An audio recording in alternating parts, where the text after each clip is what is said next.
introduction. I was planning to see next slide to introduce myself. So great, I can be shorter and talk about more of the science. So yeah, I said I'm Gabrielle Pouchelon, working on brain development.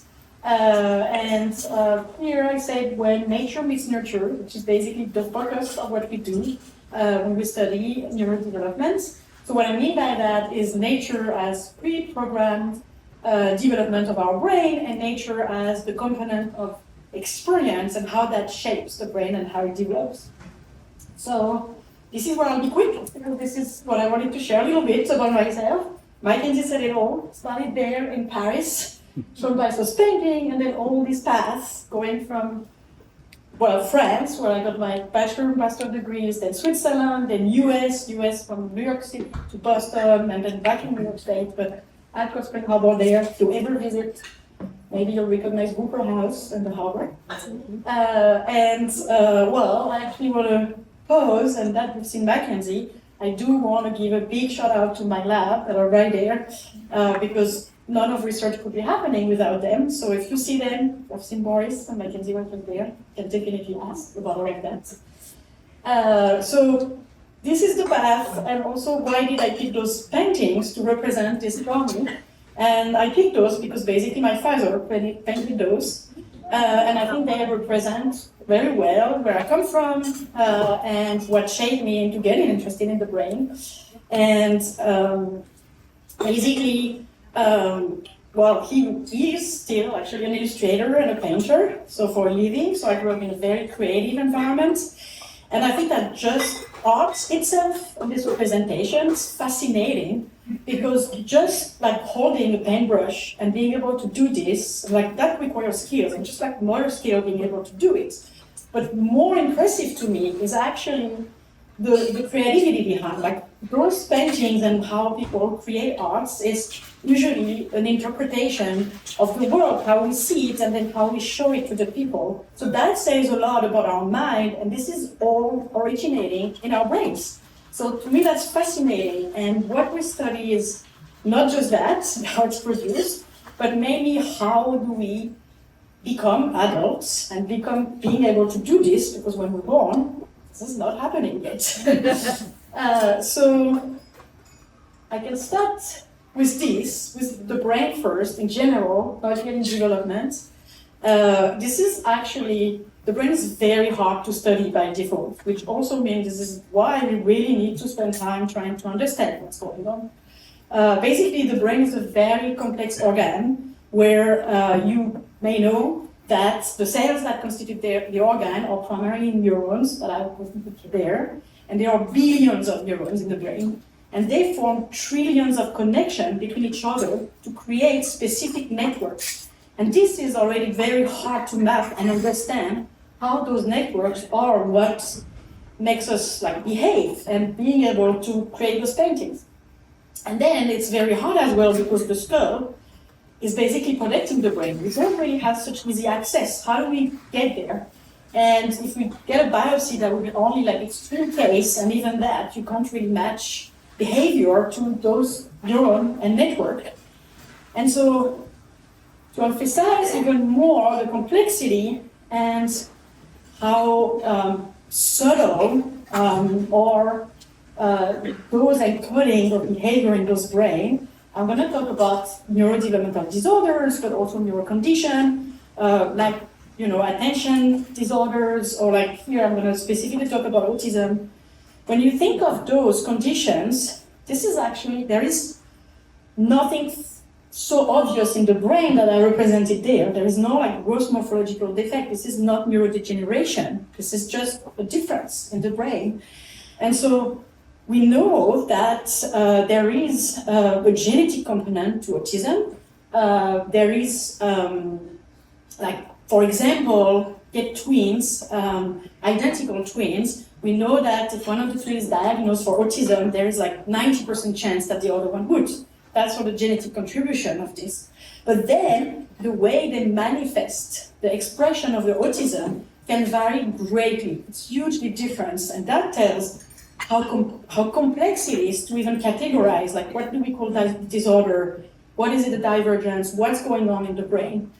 And so far for autism, there is no genetic screening, there is no actual imaging of the brain that can tell us something is happening, and we know we need to diagnose very early as possible. And so the best way so far is behavior, and there are criteria when you can categorize disorder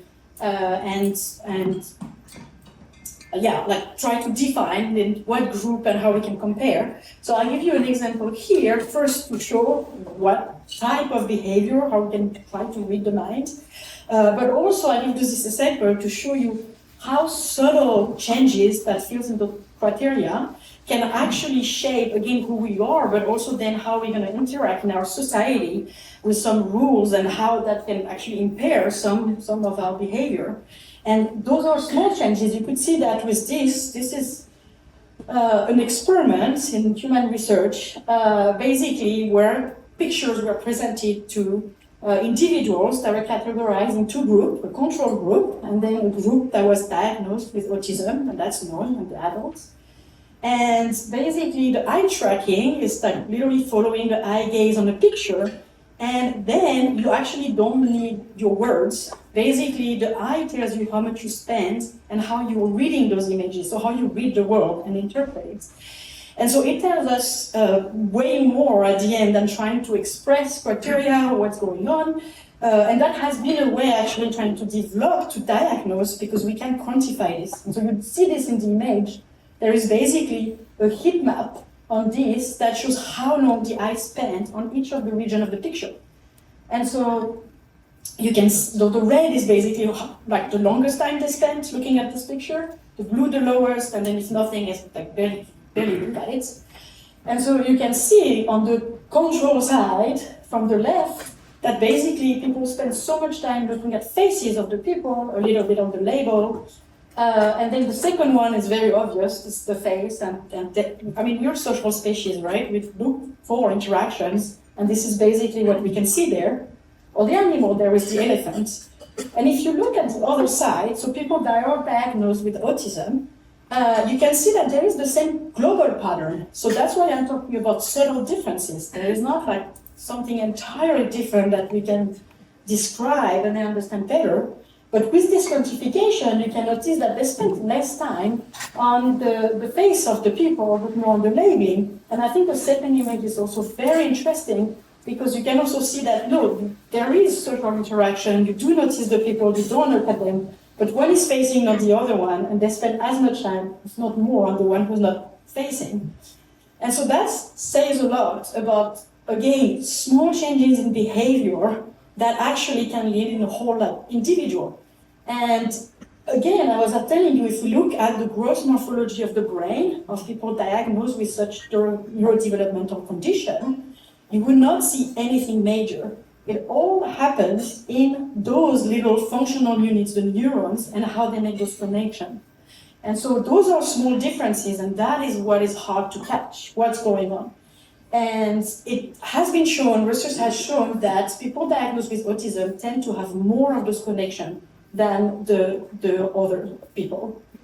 So basically that raises a fundamental question: how those differences emerge?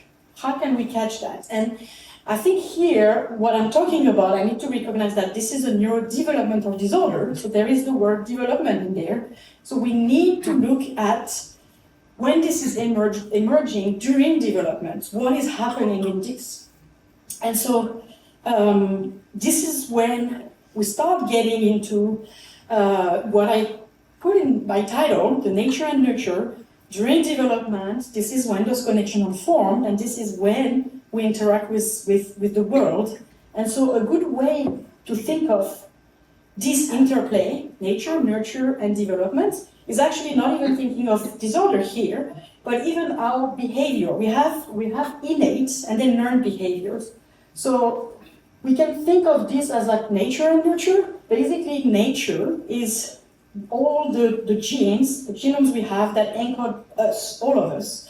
And so if we don't even think of the brain, we have, as different species, specific specialized organs that allow to be a human species or another one. So for human, we have hands with so many sensory receptors that's so controlled, we're so good with prehension, and that's why we can write.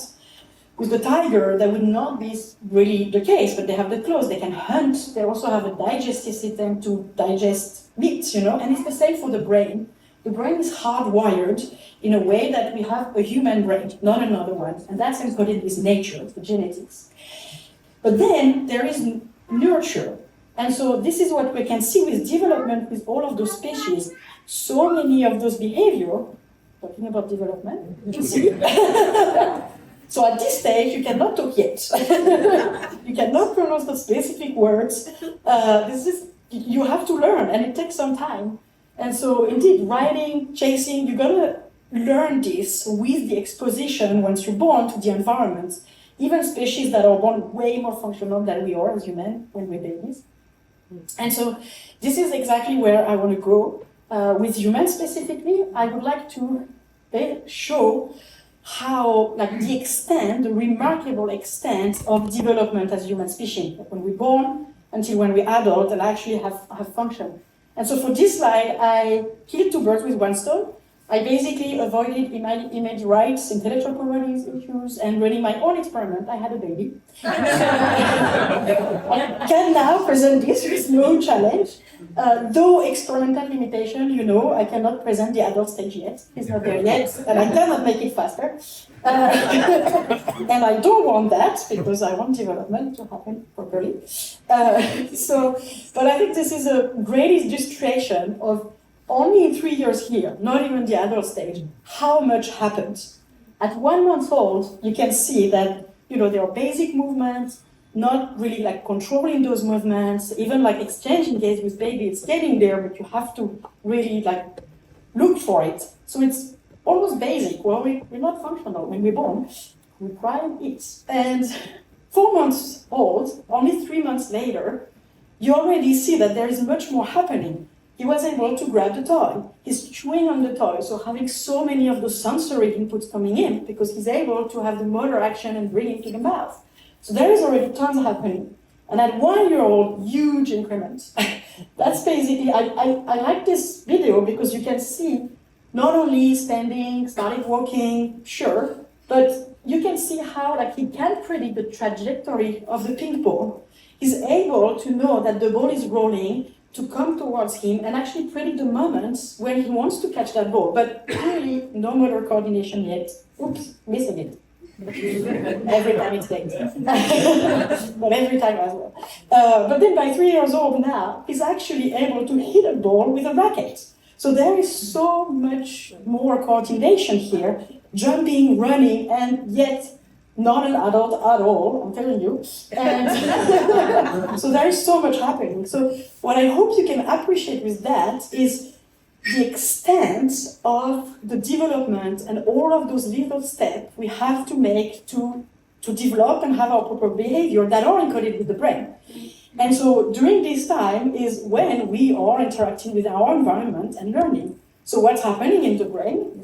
So, like for neurodevelopmental disorders, with normal development, the brain looks quite alike actually. The size is very different, but if you look at the gross morphology again, you would not see huge differences in when I'm 1 month old and now, and even though you're not able to do all of those things. And if you look instead into the connection in there, basically, this is those sort of changes that I was talking about that are shaping this incredible change in behavior and when it's learned. And so those unique neurons are nearly all there once we're born, but then they're going to make those connections. And so they will start making too much connection than necessary. And then by the time you reach adulthood, there is a selection of those connections, a process that's called pruning, that basically maintains the useful connection and strengthens them. And so it could be counterintuitive. How come you can do less and have more neurons and connection, and then you have less and I'm able to speak better than my 3-year-old? So, though not the American accent, but that actually I learned too late. So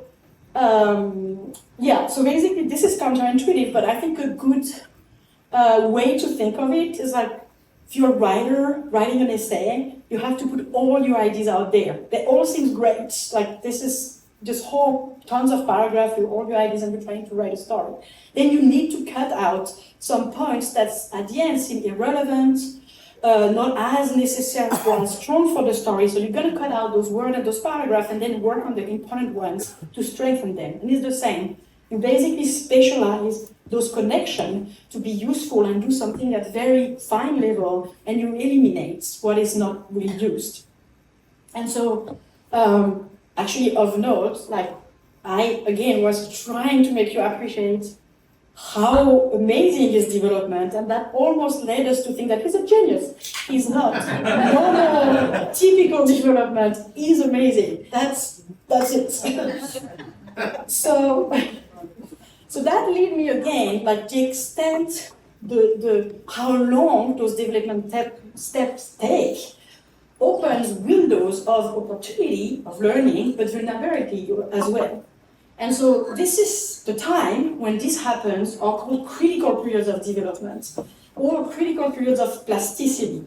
Basically, there are times during development where the brain is much more flexible and can respond to the environment or experience. That's called plasticity, and that's a critical period. So for example, sensing something, which is why we do say for kids, like let's show colors, sense things, like they need to receive inputs to shape their brain. And this is highly plastic, so responding to their experience early in development, and you can see from the peak it goes down, so that means that after you're not really as flexible. And it exists for a lot of different functions that we have as humans, so for the language, and so like cognition. And you can see that fortunately, cognition is not going all the way down, we can still learn. Which I'm glad. Though I think it's a very, very obvious concept. We all know that children learn way better and faster than we do as adults, or at least I do. Like I went to Switzerland, young adults, and I had to learn to ski because all Swiss people ski. And I can tell you I'll never be good. I should have learned in one of those phases. So this is critical period, and this is so important for, again, how we shape the brain. That's the nurture component. And an example of why that's important is this study in human. What I'm showing you here is MRI, it's an invention of the brain. So here we don't see only the behavior that we learn, we actually see what is physically happening at the level of the brain when these processes happen. And so this is an example or imaging the brain to look at the regions in the brains that are active when you ask someone to do something. And here, people were asked to have a discrimination task, like touching something and distinguishing the shapes, and then looking at their brain. And so what you can see is that for people that lost sight, that are blind, they had in the back of this region, I don't know if you can see the colors, the heat map, that shows the activation in the brain. And this specific region where it's activating in the brain, it's actually the region of the brain that encodes vision, and they're blind. That means that there is a repurposing of the function in this brain for tactile information, even though that was first dedicated for vision. So there is this huge plasticity, and even more striking in the second line, for people that lost sight later in life, you can see that there is less activation of this region. So that illustrates that critical periods of development where you have more response and repurposing and remodeling the brain in those windows than later on. And so I'll go next to what we actually do to study neurodevelopment and this specific interplay I was telling you about nature and that has shaped by nature. So we need to track neurons, genes, and see how that responds to experience. So use mouse as a model, and I wanted to show you this because that's not concept, that's real, actually real as you can see the brain, like the other one. I think it's a beautiful system. Basically the mouse, as we can see, if you compare to us, they're basically blind, they don't see very well. The prehension I was talking about, they're not that good either. But they have this system, the whiskers, that allow them to find their environment, touch the wall, and know exactly where they are. They're very good at that. And I was telling you just before how there is like specialized region in the brain for each function, like vision. Well, they do have a specialization of the brain for the whisker system that is part of their whole tactile system.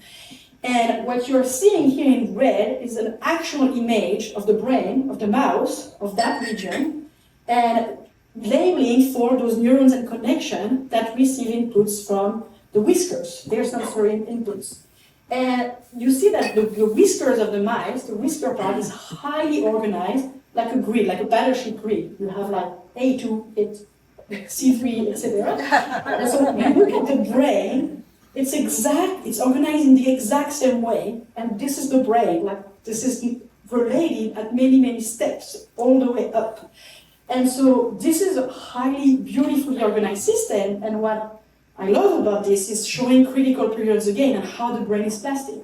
If you basically trim whiskers here in that specific zero, when I get the boot, and then you do that early in development, you basically won't see the formation of the corresponding structure in the brain. You see that thin line, they're not even appearing. If you do that later, after a few days after birth, or in an adult, and you trim that same whisker, nothing will happen. You'll see the exact same structure.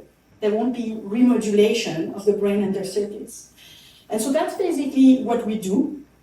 We basically study what is those environments, what are the inputs coming in, and how that shapes our neurocircuits or the gene. And so another example of what we do is basically diving literally into the brain, that's the mouse brain, and we have beautiful tools in neuroscience now to follow populations that are like bright white. Those are specific neurons, and we can look at how they connect with each other and then how they respond. And so this is a brain of a neonate, means that we can look in mice and dive into those subtle differences that happens and how that's formed. So that's basically it. I'll stop at what we do, though I do have to give a disclaimer. I'm finishing with this, which is our work, and I introduce it with all of those human and clinical examples for the relevance of our work, but I am not an MD, I'm not a clinician. I don't know about, medication or anything like this, so I'm happy to answer any questions, but basically we do very fundamental neuroscience. So thank you for